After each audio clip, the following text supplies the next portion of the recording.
What do you need? Want a bag full of fittings? Yeah, I always had stuff floating around because, you know, you'd start to do something for a friend of yours, and you'd need parts, and you know, you'd be on a weekend when everything happens on a weekend when all the stores are shut down. So if you got a few things hanging around, you got it made.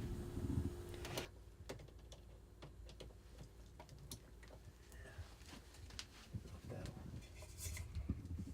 help it all.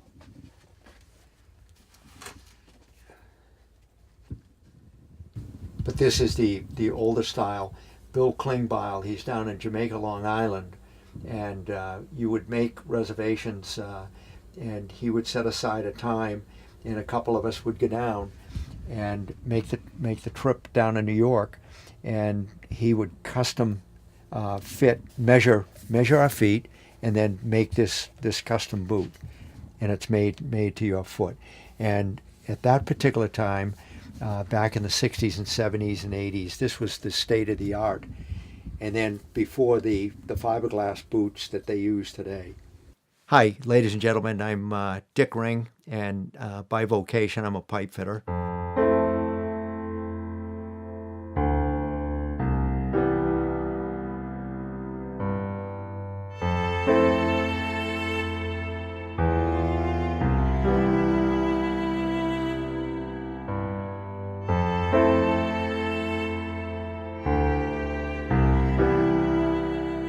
My dad was a real hard-nosed guy. That he started off as a blacksmith and ended up a pipe fitter, and worked on construction all his life. And somebody that when he spoke, you moved, or he would move you. My father liked the idea that I was involved in something and I was committed to it. He knew what I was doing for caddying, trying to earn a buck, and between that and shoveling snow. And I never asked him for money. And finally, one year, I got to be 17 years old, and by this time, I was rolling well on the skates and also on the bike. At the end of the year, in April, where they always have the Nationals and the North American Championships, and I didn't have much money to get out there, and it was right around Easter time, and he got me aside. He says, "Dick, one or two things, you have your choice." He said, "I was going to buy you a suit for Easter if you would like the money instead to get to the North Americans and also out to the Nationals." And I said, I'll take the option of taking the money.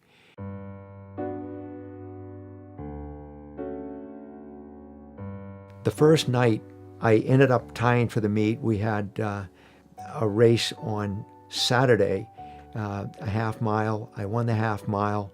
I took a spill in the 440, and I had two good races the next day. It was going to be a 1 mile event and a 2 mile event.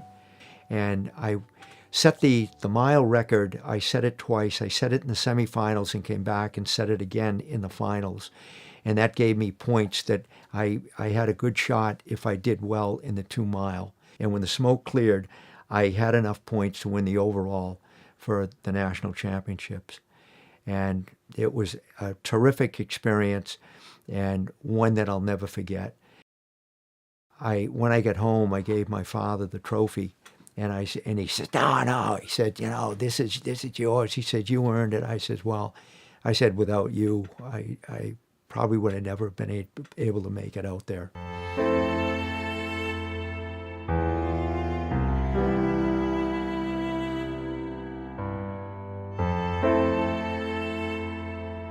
I was pretty disappointed when I got drafted. I was up in Canada at a bike race. I kept in contact with my mom, and she said, you get your papers, you got to get home, you're going to get drafted.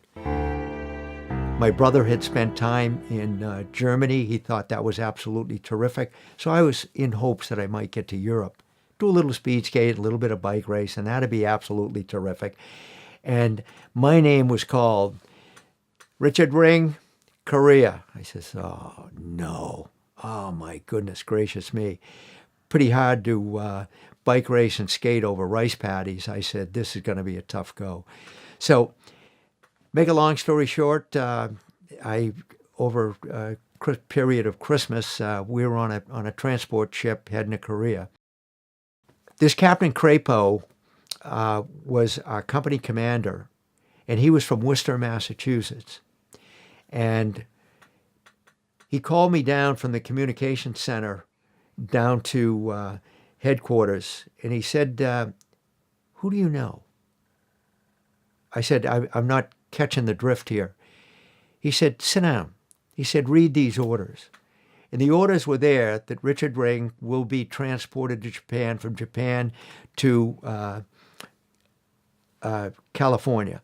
What happened was Lou Hall, the district rep, United States Cycling Federation, contacted him, and they wanted to know who in the service that they thought would be suitable for an armed forces cycling team. Finally, I made my way to Oakland Army Terminal and hooked up with the team. We'd go to these races. We were in very, very good shape for most of the races on the weekend were 100 or 125 miles. And we set the 125-mile record 3 times that summer. And we won a great many races during the course of the summer. And it was a wonderful, wonderful situation. And that time frame was 1956 for the 56 Olympic team. Buddy Dodd and I, it was a funny thing that we went to an event down in New York, and they charged us $3 for a surcharge, and we said, what is this for? And they said, well, you don't belong to a cycling team. Oh.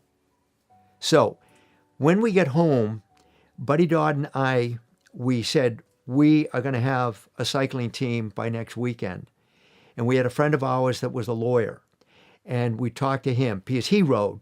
And he said, sure, we can make this thing happen. So we formed the Northeast Bicycle Club, 1957, in August of 1957. That's how the Northeast Bike Club evolved into the club it is today.